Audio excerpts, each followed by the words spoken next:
In today's video, I'm going to teach you how to cancel a deposit on Robinhood.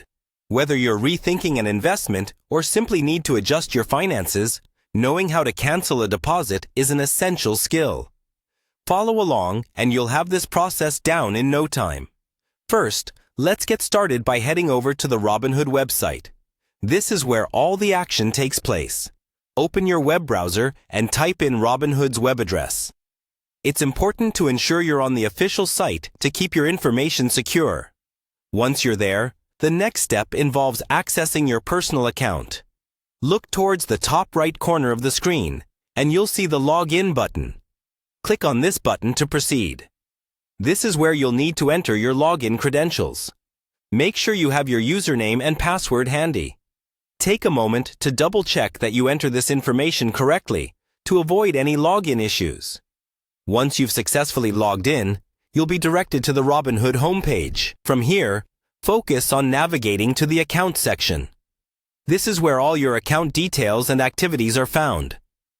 Click on the Account tab at the top of the page. It's usually located in the menu bar and leads you to an overview of your investing activities. In the Account section, you'll want to click on the History tab. This is an essential step because your history page provides a detailed record of your trading activities, allowing you to see and manage your transactions with ease. On the history page, you'll need to identify any pending deposits. Unsettled deposits will be clearly marked as pending.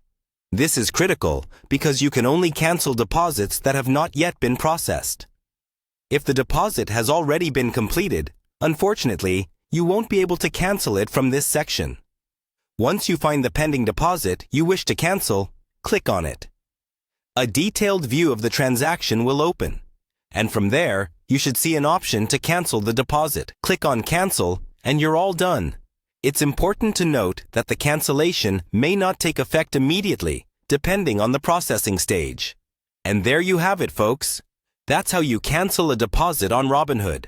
It's a good idea to periodically check your account history to ensure all transactions align with your expectations. Thank you for watching, and I hope you found this guide helpful. Don't hesitate to reach out with any questions or visit Robinhood's customer support for more help. Happy investing!